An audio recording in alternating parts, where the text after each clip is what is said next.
Dhjetra biznese në fshatin Prushtë të Tiranës rrezikojnë falimentimin për shkak të mungesës së energjisë elektrike.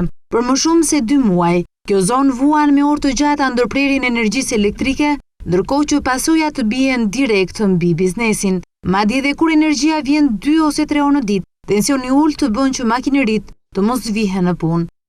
Dëmit që ne nuk jemi korrekt me klientët, që kemi marrë porositë dhe nuk që të regojmë korrekt, dëmi është fizik.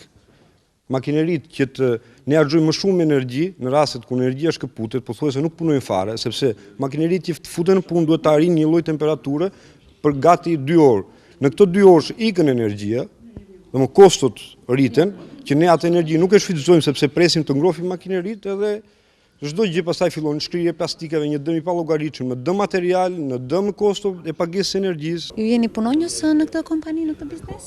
Po, kam ardhur nga Italia. Si duket tu nuk ka drita. Dhe unë po humbas edhe Italinë atje me fjalë që isha, e humalla atje. Dhe këtu është po shkon drejt falimentit kjo ndërmarrje. Tu energji s'ka pas ndonjëherë që të jetë në energji të rregullt.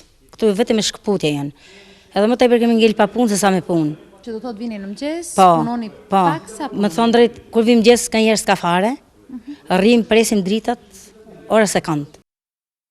Gjeneratorët në disa nga këto biznese ndizen vetëm për disa orë dhe shpenzimet në këtë rast janë të pallogaritshme. Këta biznesmen kërkojnë ndërhyrjen e qeverisë për të marrë masa për të dalë nga kjo situatë që po rrënon biznesin e tyre.